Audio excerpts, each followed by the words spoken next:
Hello, and thanks for joining me. It's Lizanne, the seasoned spouse, and today we are going to talk about a very important and somewhat controversial topic, which is whether or not to live in military base housing and the pros and cons of living on a military base. So thank you so much for joining me. And as we go on, I'd love to hear about your experiences of living on base, or reasons you might have decided to move off base, and kind of the pros and cons of different living experiences that you might have had. So feel free to join in anytime in the comments. I can see you live as you're typing questions, and I'll be happy to answer any questions that you have. So there's a few reasons I decided to bring this up today.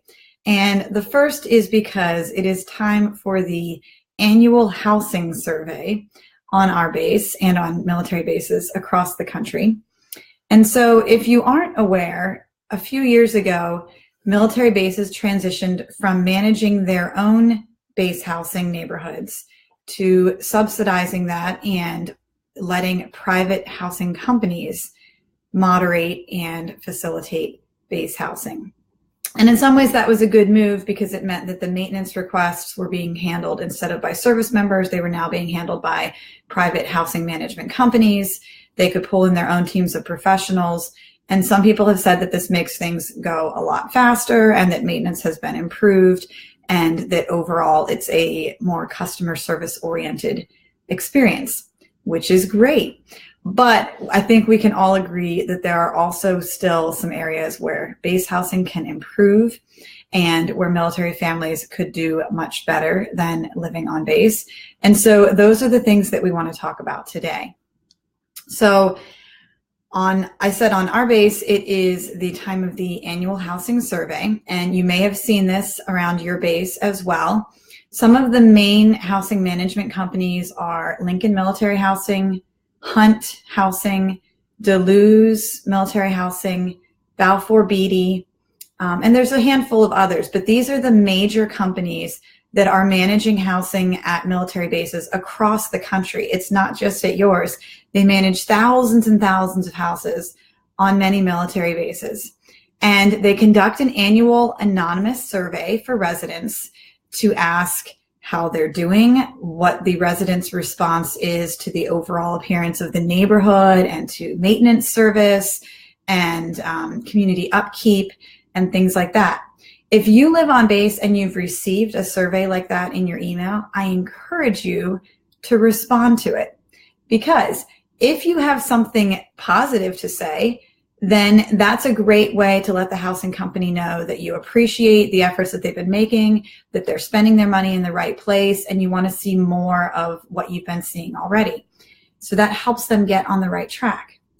If you have something negative to say, then that can be very helpful too. It lets the companies know that they're falling short and they're not satisfying their customers, which is military families, and that there's areas where you'd like to see your neighborhood or your house or your security or your quality of life improved.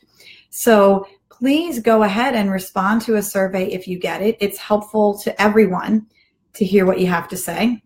And I thought we would have some fun and do our own little survey here today, just to get some feedback from readers and see how many of you have lived on a military base and what your overall experience has been. So let's just do an informal survey here. Quick response: anyone who has lived on military base housing at some point, it could be current or in the past. If you've lived on base before, go ahead and give us a thumbs up so that we can see who has had prior experience living on a military base. Okay, I see that some of our readers have. And then if you have had a good or a bad experience with living on base, then if you have loved your base housing experience, go ahead and leave a little love. Give one of those love hearts to show that you've loved your on-base housing experience. And if you have had a negative experience living on base, then go ahead and leave us a little sad, teary face, because I know that there's a lot of complaints and a lot of problems as well. So I see some of our survey results are coming in. Thank you for those who are watching and joining. And what we want to do today is talk about some of those pros and some of those cons of living in military base housing. So for those who already voted with a thumbs up to show that you have lived in base housing at some point, as we go along, go ahead and share with us in the comments either a good or a bad experience that you've had with base housing. You can ask questions.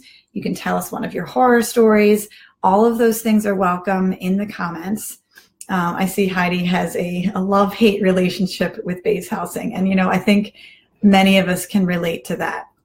So I'm here today to give an honest look at what it's like to live on a military base and what are some things that we can do to improve that or to make the quality of living a little bit better for military families. So let's start out with the positive aspects of base housing, because as much as we all love to hate it and love to complain about it, we have to admit that there are some good things about living on base. And I usually recommend that people try it at least once, because yes, you might have had a bad experience at a previous base, or you might have heard horror stories about the drama or whatever, but it might have some great benefits for your family, and it's worth checking it out at least once. So I will say that we have lived on base twice now at two different bases, two different houses, and we've also lived off base at two different houses, two different bases. And our reasons for that evolved and changed over time as we had children and, priorities changed. When we first got married, we did not want to live on base. And in fact, my husband wanted to be far away from his work environment and wanted to kind of get out of that fishbowl that can be the on-base living experience. And so he did not want to live on base, and I was totally fine with that. Yes, we had military friends, and we would just invite them to come over to our off-base apartment or our off-base house, and we'd socialize there. But it was worth it to be a little bit removed and a little bit separated from work so that he could truly get away from work when he wanted to. And I'll get to Megan's comment in a minute, because that's another big perk of living on base. So I just want to let you know that your reasons for living on or off base may change over time, and the pros and cons may also be different at different bases. So what works for you at one location, based on the standard quality of life and the cost of living at one base, when you move to another base and reevaluate your BAH, which is your basic allowance for housing, some of those priorities and those judgments may change. So just be open to the fact that sometimes it's better to live on and sometimes it's better to live off. But as far as the positives of living on base, yes, what Megan said is that she loves that our electricity, water, sewage, and trash pickup are all included in the base housing rent. They're all covered by the BAH, which is that basic allowance for housing that the service member is allotted. She said, we have had to pay a little overage for our electricity a few times since they take an average, but it's never been over $75. And we will talk about that too, because it's another hot button topic. But yes, a big perk of base housing is that it is affordable.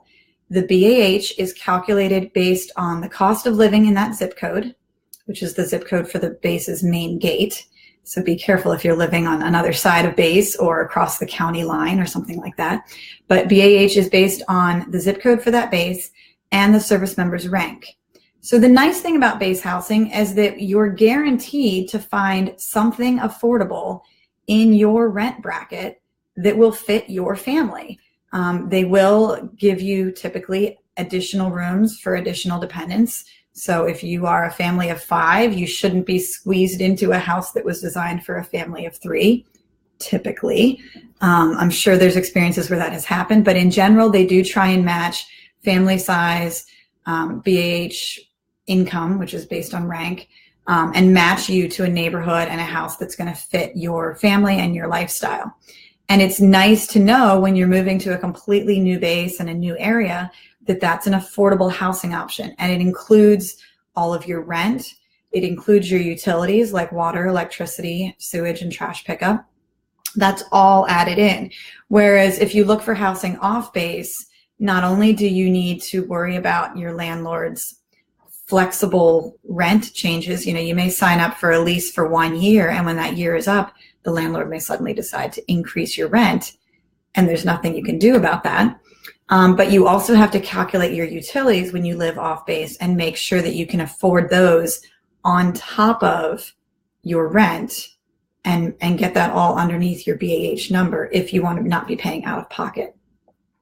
Megan says, I will say I cannot stand that our current military housing allows civilians as well as Section 8 families to live in housing with us. Many different reasons, but I wish they would just keep it strictly for military families. We're going to get to that too, because that is another huge complaint and issue. There was a time when military housing was a closed, gated community, and it was only designated for active duty military families, service members and their families. And now some of that has changed, and there's an important reason that is going on, and it's not a very good reason. So focusing on the pros is affordability. Your utilities are included with a caveat that we'll get to in a minute. Your maintenance is included, which is a huge perk, especially if you're going through a deployment or a lot of training situations where you are a single parent home by yourself. When we lived off base and owned our own home, even though it was a brand new construction in a new home that we didn't expect to have any repair or maintenance issues with, there were several things that went wrong that were just weird, unexpected problems with appliances or water leaks or whatever. And as a homeowner, I had to handle all of that on my own as a mom with a bunch of young children, babies and toddlers. And yes, you can hire a repairman, you can hire a handyman. There's people that you can pay to fix things for you, but that takes time and it takes money. And it's a really frustrating situation to deal with when you're the homeowner. When you live in base housing, you do have a 24-hour connection to a maintenance hotline, especially for emergency things like a water leak or a utility outage, or a dangerous situation. You can call and get that addressed usually within a few hours. If it's a minor request, it may take a few days, but they are typically pretty good at responding to maintenance requests and to fixing things. And if something severely wrong happens in your home, there is the possibility of being transferred to another home on that same base that would be a safer environment if it's an extreme emergency. So it's really great that maintenance is included. And yes, if you're renting off base, your landlord should be handling your maintenance as well. So I know that it should be a straight comparison. But if you are a homeowner, that's what I'm saying is a different apples and oranges comparison. The other thing that people love about base housing is the location. It's typically a short and easy commute for the service member. You should be able to find a place in base housing that is convenient to their on-base work location. Now, I know there's some bases where the housing is all the way over here for some reason and the service members work down here, and maybe you can find off-base housing that's closer to that gate and going to be a shorter commute for them. So always look into it before you move to a new base. But in general, the assumption is that it should be, everything should be closer to them. And we have found that when we live on base within, 15 minutes of my husband's work, that it's much more likely that he's going to come home for lunch or come home throughout the day or be able to drop by an event at the kids' school and be a little bit more involved with the family during the day. Speaking of which, I think he's coming in right now. And if we lived off base, we found that he just wasn't able to come home as often and usually would be at work throughout the entire day without stopping by to visit the house. So living on base should give you a little bit of a closer commute and build up that community, which is a huge perk that people talk about. And I think I just saw who was talking about community. Heidi earlier in the comments talked about really enjoying the community on base. The fact that usually a school is within walking distance or biking distance of most base housing neighborhoods. So if you have kids, I always encourage people to look into living on base because the school is right there, which means all of their classmates and friends, not only will they be other military kids and sort of get the frustration of deployments and moving and everything, but that means all their friends are going to live right in their neighborhood, right next to them, which is so nice. And it also provides that security and that safety that when your spouse deploys or your spouse goes away for a training mission, that you know you're surrounded by other parents and other friends who have kids at your school, and they might be able to help you out if there's an emergency with your children. You probably live close to other families in your unit, depending what base you're on and what unit you're in. So it's really great to have that community that's built in, and that if something goes wrong, you know that there's someone you can call and someone that can support you during emergency situations. So that community and that closeness is a big perk of living on base that is a deciding factor for a lot of people, especially when they have children. Now we'll talk about utilities because I've seen a little bit of buzz about that in the comments.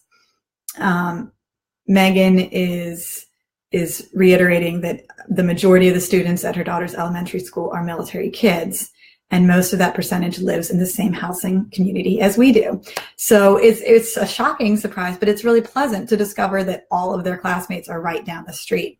I grew up more in the country and went to a private school for a lot of the time that I was growing up, and so I was never close to my schoolmates. I mean, they were a half-hour drive away. And the fact that my kids can just walk down the street and stop by their friends' houses is an incredible experience for them. And I love that they have that living on base. Okay, but as far as utilities, we've seen some chatter about this. And as many of you know, I have written about this before. The RECP, which is the Resident Energy Conservation Program, went into effect in 2012. And this means that military families living in base housing no longer receive their electricity for free, meaning that it's included into their BAH. Instead, they are allotted an average. And that average is supposed to be calculated based on your family size, based on similar houses in your neighborhood, so that you're being compared in theory to houses built the same year as yours with the same, Energy Star windows or lack thereof. And when we saw this utility change, the overall purpose of the RECP was to help residents be aware of the utilities that they were using and to gradually decrease their monthly expenditure. So let's think about it. If your utilities are free, if they're just automatically covered by your BAH and you're not paying for your electricity, are you more likely to leave lights on and to leave the TV on and to leave the AC running while the windows are open? Yes, those are things that happened, and that was a problem that the government was trying to address. So some people, like Tyra is saying, some people are under the average every month, so they don't mind the program at all because it allots their family this much energy by kilowatt hours, and they're only using this much. And so depending on your base, you may even get money back from the utility program each month, which is really nice. But remember, that's not actually free money. Your BAH covered X amount of your utility bill. And if you didn't use it all, you're just getting a little tiny bit of that back. But you've already paid maybe $200 of your utility bill with your BAH. So just remember it that way. The problem comes for families who live in houses that may not be wired correctly. Maybe they've been connected to their neighbors' meters. I've been studying this for a while and been hearing a variety of horror stories from across the country. This is not just limited to one neighborhood or one base. The more that we've studied this, we've found that it is a widespread issue. And the main problem is that a lot of military base housing was built in the 1960s. And it was not wired individually. It was not wired to be billed individually for this energy problem or this energy program. And so when they tried to change over the wiring and tried to change over some of the meters and the adjustments, it didn't always go perfectly. And unfortunately, that means that some people are being billed incorrectly. And I could go on for another hour about that. We're hearing that it's really bad in Jacksonville, North Carolina. Jacksonville is only one base that I've heard complaints from. We've heard a lot of complaints from California, from Hawaii, from some Army bases across the country. So this is not just limited to one base or one branch. This is a problem because of the way military bases were built and because of the way they've tried to transition into this program. So on our base alone, we've had complaints of people whose houses were connected to a street lamp. And so they were being billed hundreds of dollars every month because their meter kept running, and they literally shut off the breaker box in their house, which should shut off all of your electricity, and watched the meter continue to spin because it was running a street lamp outside, which is supposed to be the base's public maintenance. An individual family should not be paying to run the base's street lamps. But things like that have happened. People have been wired to their neighbor's house and been paying each other's bills. People have been paying bills for empty houses when families move out of communities. It's just a very frustrating program. And for some families, it's working fine. And for other families, it's creating hardships where families that are not even home during the day, say it's a two-person couple, the service member is gone all day training. Maybe they're even gone for the whole month out in the field. And the spouse at home is, at a job all day or at school all day and only comes home for a few hours in the evening. You would think that that family would be using an average amount of electricity just to do normal things like wash their dishes, take showers, watch TV, and charge their computers and things like that.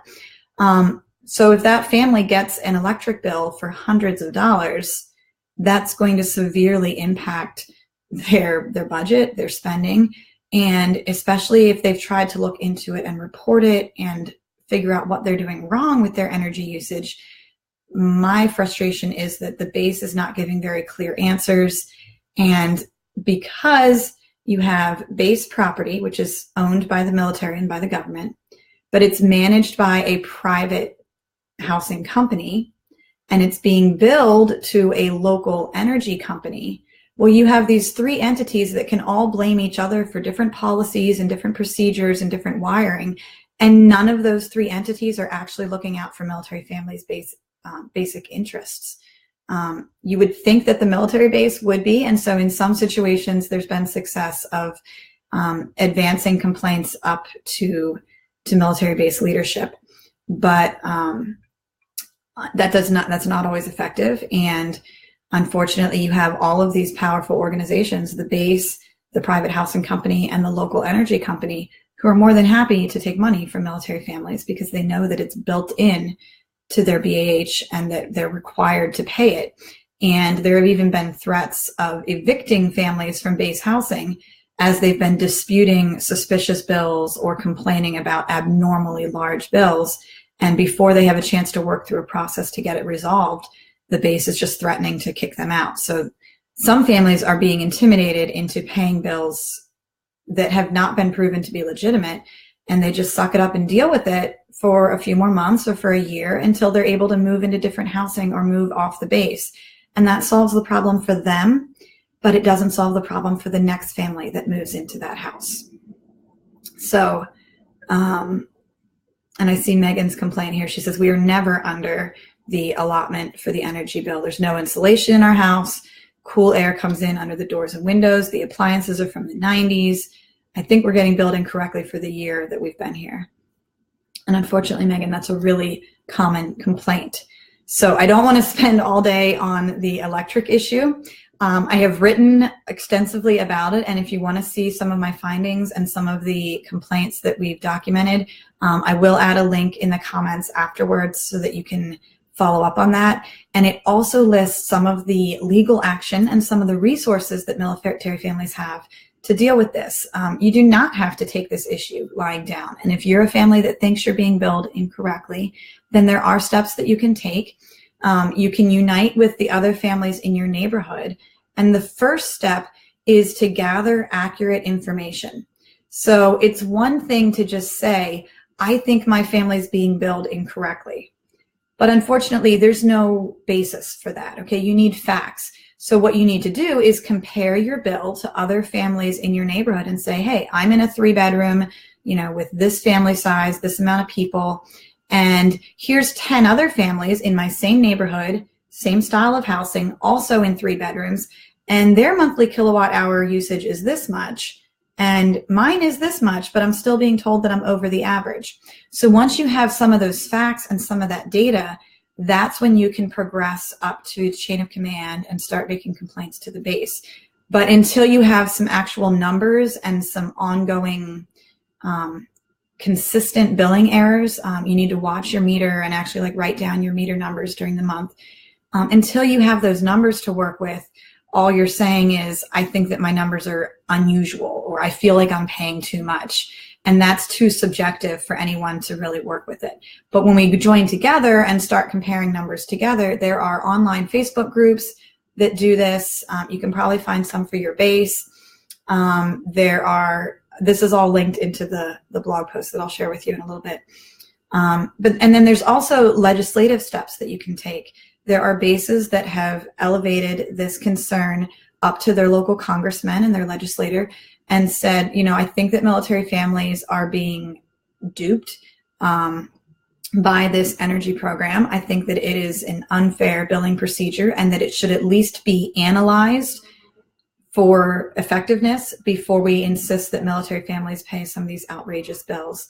So you can look into some of the petitions that have been created, and I think you can even sign a petition when you're on that blog post. So I'm going to move away from the energy and the utility topic because we could go on and on about that, but I don't want to get too sidetracked. So just to review, we are talking about the pros and cons of living in military base housing.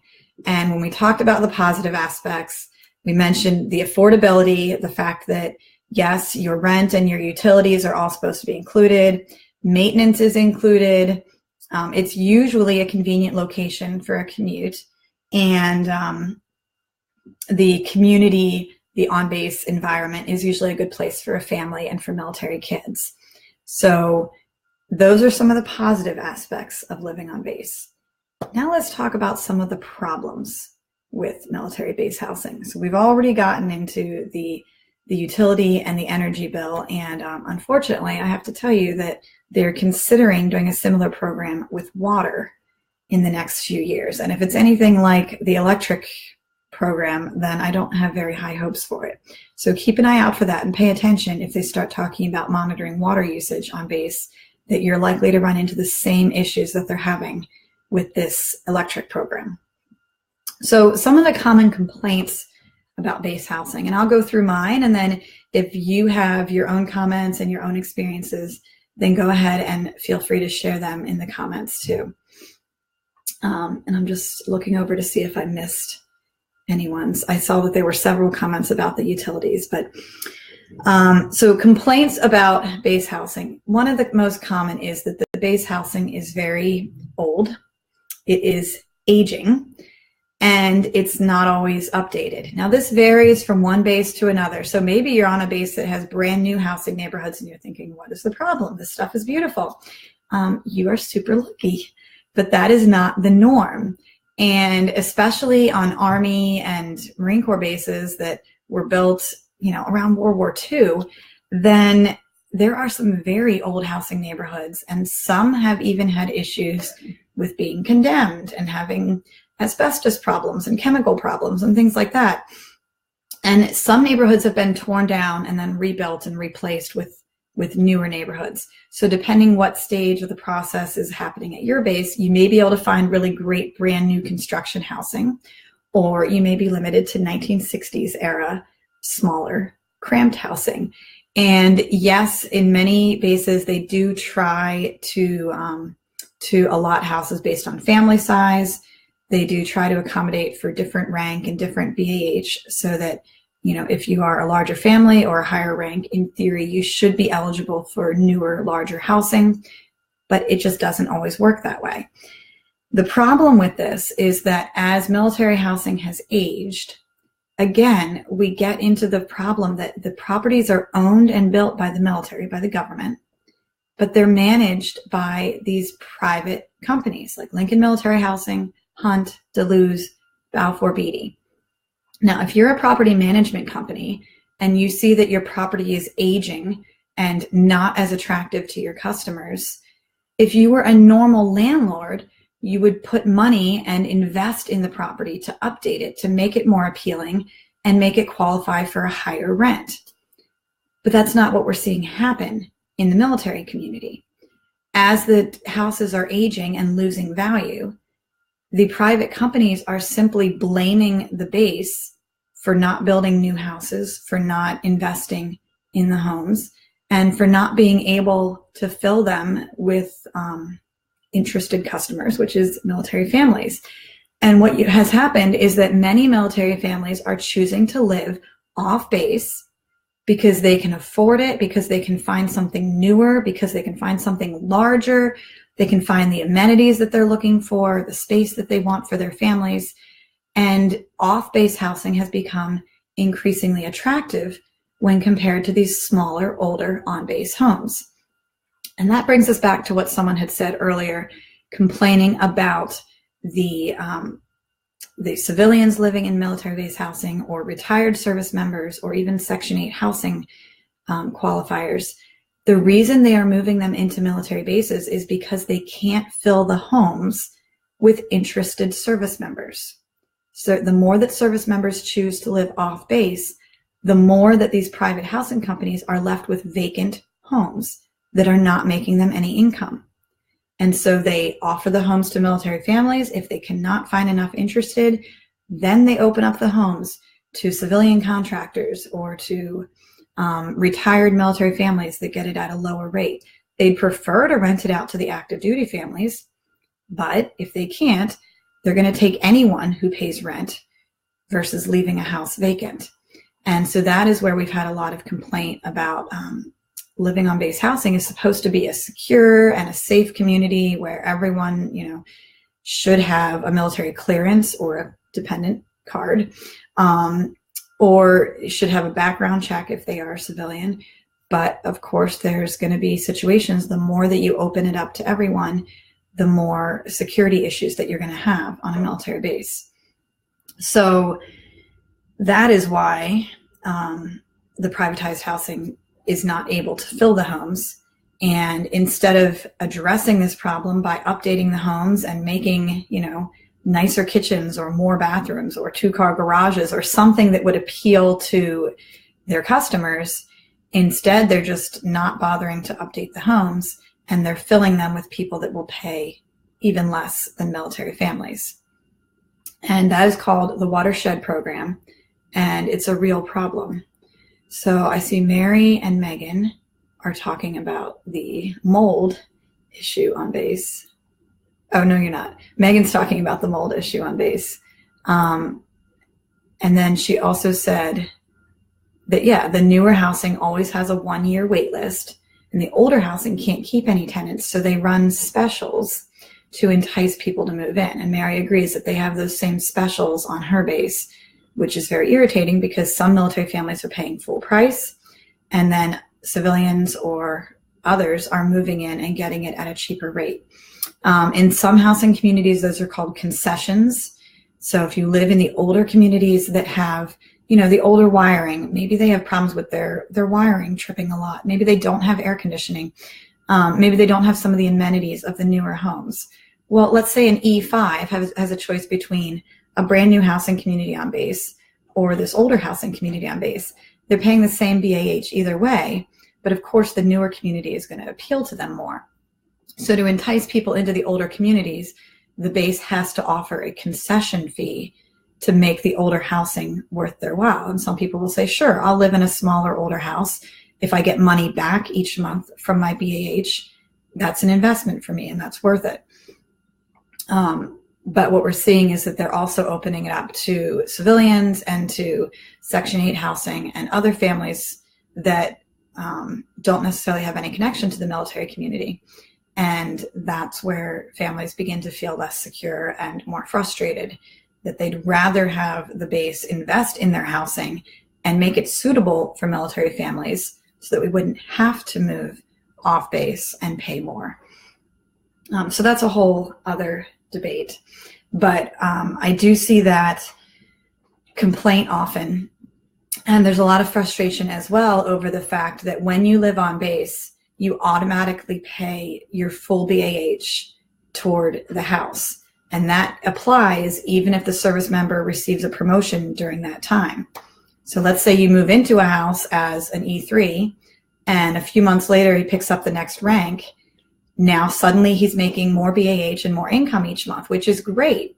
Well, unfortunately, his house has now magically inflated to becoming more valuable. And it's now worth, according to the government and according to the base housing managers, it's now worth more money because a higher ranking service member is living in that same exact house. So they're not putting any investment into it. They're not doing anything to change the amenities. They're simply taking the full BAH at each step. And granted, if you do pick up rank, often you're able to move to a different neighborhood. You might be eligible for a newer housing neighborhood because many bases are still divided based on rank. However, that also means more moves for the family. And if you choose to move from one base housing neighborhood to another, that's not a PCS move. That's not going to be a government funded move. That's going to be on your own dime. So if you qualify for a different neighborhood because your service member has picked up a rank, that's something to consider. You know, you might get more space and you might have more amenities or have just a more pleasing neighborhood, but you are going to have to pay for that move out of pocket. So the same thing applies if you have a baby and you become a larger family size, you might qualify for a larger home, you know, going from a 3-bedroom to a 4-bedroom, for example. But that's all going to depend on the space available on your base, the space available in your neighborhood, and whether or not you actually want to move. So you have the option to stay where you are, but if you choose to move, you can. It's just that sometimes for certain families, that means a lot of moving. As an example, when we were younger, moving to our second base, we decided from the beginning to live off base. The on-base housing that he qualified for at his rank was fairly old and dated and not particularly appealing. And we found that we were able to afford a house out in town that was much larger and much more pleasant and enjoyable. And so we only had one child and we moved into a 4-bedroom house. We would never have been able to do that on base. Well, it worked out for us because in the next few years we had 2 more children and we did fill up that house. Whereas if we had decided to move on base from the beginning, we probably would have moved at least twice for the different babies being born and maybe even a 3rd time because of rank. So who knows how many moves we would have had to go through on base housing. Whereas when we moved into a house off base, we just did it once and we're done and didn't have to move again at that duty station. So I see Tyra is talking about she decided not to move because moving is hard and our kids were established with their friends on this street. And that's totally fine. That's your prerogative. No one's saying you have to move based on rank. It's just an option that's available to you. But yes, it does mean that you end up paying more to live in the exact same house simply because the service member picked up rank. And you're not getting any additional perk, any benefit, any amenity for that. It's just that as the BAH rate has increased, then supposedly the house value has increased as well. So I do see that complaint a lot. Whereas if you live off base and you're renting an apartment or you're renting a home off base, the landlord signs a lease with you that is not necessarily based on your BAH, your basic allowance for housing rate. So if your service member picks up rank, you should be able to pocket that extra income each month or invest it or, you know, change your spending habits or pay off bills or whatever you want to do with it. But it shouldn't automatically go into your landlord's rent. It should go into your family's income. The downside of that, though, the flip side that you do need to be careful of is when you live off base, if you're renting at a rate that is exactly equal to your current BAH, you need to be careful because the landlord could change that rate the following year. And it's the landlord's prerogative to set their own rate based on neighborhood value and based on, you know, what they perceive as the home value. And if they decide to raise your rate, they don't care what the military BAH is or what your current allowance is. They're setting the value for their property. So there's not necessarily a match between BAH rates and off-base rent.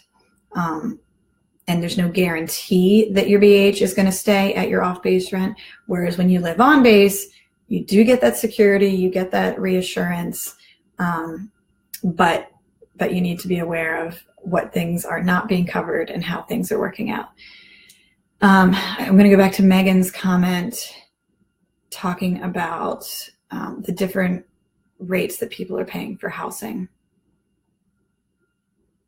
Right. So she's just talking about the inconsistency of one rank paying a different rate than another rank, which is frustrating because we're in the same neighborhood. I mean, all of these houses are built around the same time period. You can drive through the neighborhood and see, you know, what's the 3-bedroom, what's the 4-bedroom, there's not a whole lot of variety typically. And you know what your house is worth. And when you see another family that's either a severely different rank or I don't know, it's just a different matchup, and you know that the rates, the rent basically is being paid differently, it seems like a very frustrating system. Ken is saying my mind is blown. I was not here to blow people's minds, but that's what we have. And you are in Coast Guard housing in Washington, mixed with civilians, a mixture of sketchy houses and trailers and lifestyles. And that's the frustration, is that when we talk about things like on and off base housing, usually people are basing it on their experience living at, you know, one base or maybe 2 bases. And you have to understand that there are hundreds of different locations where military families are throughout the country. And the cost of living is completely different in different areas. So that's what Tyra's bringing up, that sometimes you can't find neighborhoods in your town that fit within your BH. And that is especially true in some bases that are near metropolitan areas or in areas with a very high cost of living. It's not the military's fault that they were sent to a base in a very high cost of living area. But in some places, you cannot afford to live off base with a family. A military salary in my area that I'm in, I'm aware that a military salary only covers basically condos and apartments and maybe a very small townhouse. So we are a family of 6. I have 4 children, and we literally cannot afford to move off base. So the base knows that. And the downside is that pretty much any house they offered us, we would have to take it because we know that we can't move off base. And so anything that goes wrong with our house and anything that we want to complain about and vocalize about, they know that we can't move off base. So they don't have a lot of incentive and a lot of prerogative to fix it because they have a built-in market. Whereas another landlord that is managing properties in a normal off-base situation, they know that if they do shoddy work or if they don't keep up with maintenance requests or, you know, if they don't respond to customer service calls, that they're going to lose clients, they're going to lose tenants, they're going to get a bad reputation and not be able to fill that property. Whereas if my family wants to complain about our house and threaten to move out, the base says that's fine, we can find another family to fill that house. So it's a little bit of a different situation and a different relationship with your landlord and with your management company when you're a military family.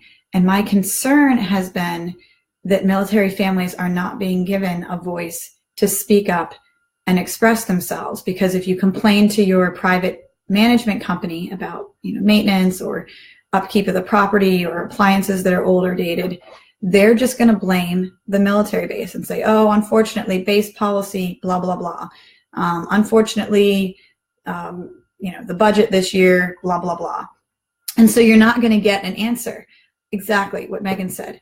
Military families feel trapped, that you know you can't move off base and you don't have any power or any ability to do anything to improve the situation on base. So it's the same situation that we ran into with the energy billing program. And I talked about how they just kind of pass the buck and blame each other. If you complain to your energy billing company, they're going to say, oh, you need to discuss this with your base. If you talk to the base, they're going to say, that sounds like a housing problem. Talk to the private housing company. Go to the private housing company and they're going to say, sorry, the energy company sets the rates. We can't do anything about it. And you just travel in circles. And the same situation happens when you're living in government property that's managed by a private housing company. They just blame each other and they don't fix the situation. And so Megan and I think a few other people have brought up the issue of these wait lists for base housing. Thanks, Larry. Wait lists are another huge issue for military bases, which is a little weird because we've already talked about how in some situations they're having trouble filling the base housing neighborhoods. So you would think it would be easy to get a house since they're offering them to civilians and they're offering them to welfare recipients. But unfortunately, sometimes there's a wait list of 1 year for a military family to move into military base housing that they were ordered to move to. You receive orders to report to a base at, this date, September 1st, you have to report to this base. Great. But even if you apply for housing, in some situations you can apply ahead of time. You need to check with the base that you're moving to because different branches do it differently.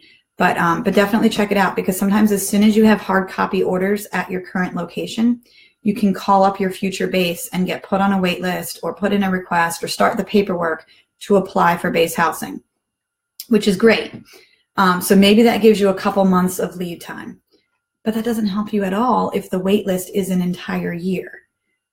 So you are ordered to report to a base at a certain date, but there is nowhere for you to live. And so you can put your name on the list for base housing and wait for it to come up and know that it's going to be a long wait. Or you can just hope that you can afford something off base, which in a lot of locations, that's what it is. It's hope, and it's not necessarily realistic. And it is extremely frustrating and infuriating to me that there's military families who live in hotels for months, who live in temporary trailers for months, waiting to get situated on a military base when we know that there's available units, we know that there's available housing, and the military is not covering their housing expenses. They don't pay for you to live in a hotel until base housing opens up. So there are some concessions made at different bases, but as Megan's saying, depending on your family size, depending on the rank, depending on what you're looking for in a base home, like I said, we're a family of 6. So yes, there's houses available on our current base, but if they offered us a 2 or a 3 bedroom home that was available immediately, that's really not very realistic or appealing to have all 4 of our kids sharing a bedroom. No one would ever sleep. So on the other hand, if we were offered a house that had an adequate amount of bedrooms but had several months of a waiting list, we'd probably put ourselves on that waiting list, but then we'd be trying to figure out where to live in between. And so if you know that it's going to be a problem at a future base, if you've done your research and you know what to expect, then it's great. But what frustrates me is families that don't know that they're moving into that situation. They've never had problem getting housing before, so they don't think to apply for it ahead of time. And then they get to their next base and are shocked and frustrated and disappointed to learn that there's no housing available for them for a year. So, so I see that Megan's saying the 4 and 5 bedrooms are a 2 to 3 year wait list, which is insane. So I think we've discussed many of the drawbacks of base housing.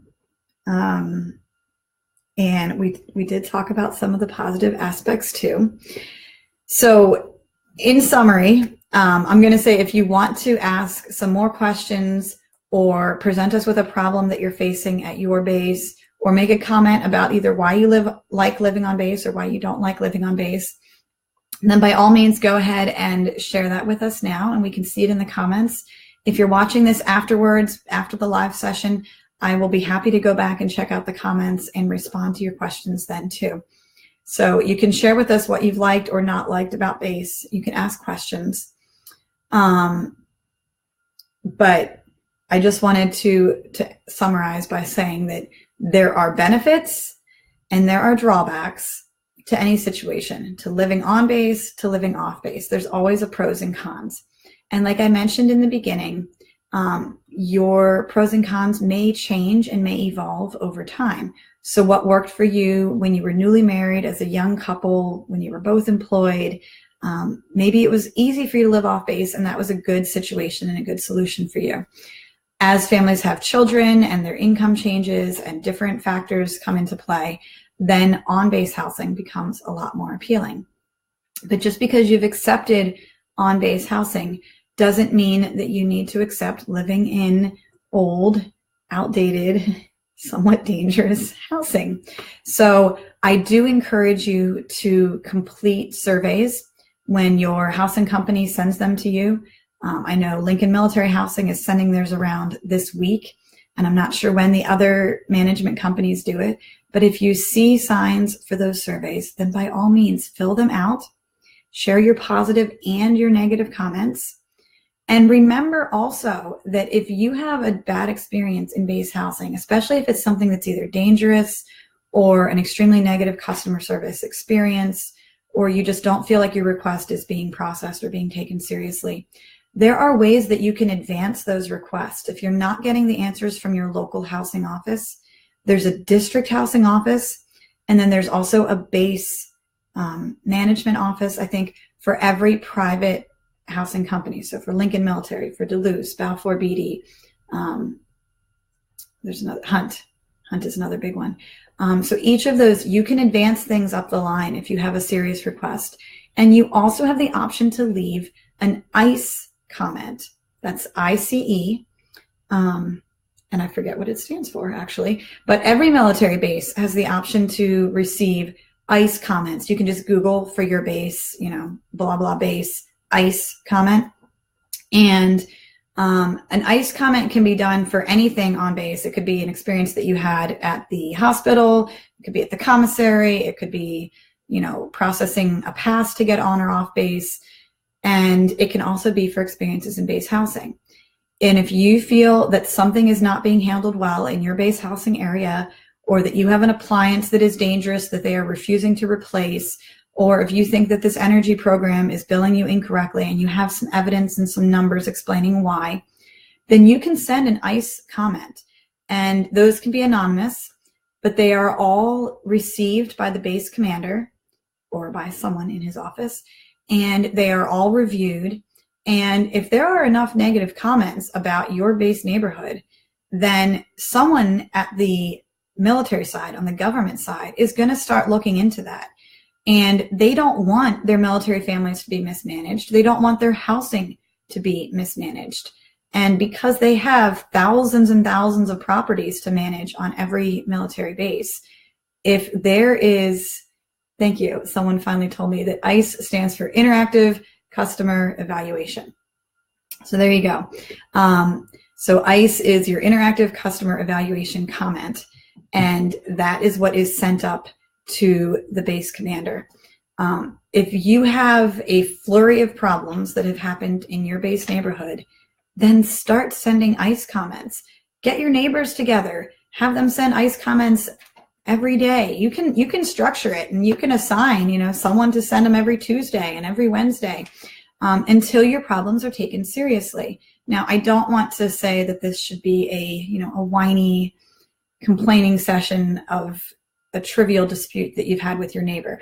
I'm talking about things that actually affect, all military families or everyone in that neighborhood. If the housing office is doing things that seem to be questionable, dangerous, unlawful, fraudulent, things like that, then those are completely legitimate reasons to send an ICE comment, and things that you want the government side, that you want the base commander to know about. Okay, so Megan's still talking about naval base housing. And that's true on some bases, Megan, not all, because I know that we have lived in Navy housing as enlisted on some bases. So I think it varies depending where you are. But certainly if there's a small base that only has a limited amount of housing, they may decide that it's for officers only, which is really unfortunate because enlisted has a much lower BAH and would theoretically have a much harder time finding housing off base. So that's pretty disappointing to learn, actually. But anyway, I'm going to wrap this up. Like I said, if you are having issues, I do encourage you to get together with your neighbors, find out if other people are facing the same situation. Do not take things quietly. You don't have to take things laying down. You have resources by either bonding with your neighborhood, by sending ICE comments up to the base commander, or like I said, by elevating your request through the different levels of housing. And it doesn't take a lot of research to find out who's the district manager or who's the overall base manager for your housing company. So I do encourage you to take the next step on those issues. I know that we all have complaints and problems with base housing, and the more that we vocalize them and the more that we get together and share them, then the more likely that these problems are going to be addressed. So I really appreciate everyone who has joined in and watched today. If you have gotten some valuable information out of this video, I encourage you to share it. I know that every military base has a Facebook page for their various neighborhoods and various communities. So if you've seen some chatter in your community about the energy program or about these annual housing surveys or about, you know, people getting stupid indictments from housing about their trash cans and not mowing their grass and things that you think are ridiculous and out of hand, then share this video on their pages so that we can discuss it together and get more information and more resources for military families. So I'm going to encourage you guys to keep on chatting in the comments, and I'll join in the discussion in the comments. But for now, I'm going to wrap this up. Thank you very much for joining the Seasoned Spouse in discussing the pros and cons of living on a military base. Thanks so much, and I will see you next week. Bye.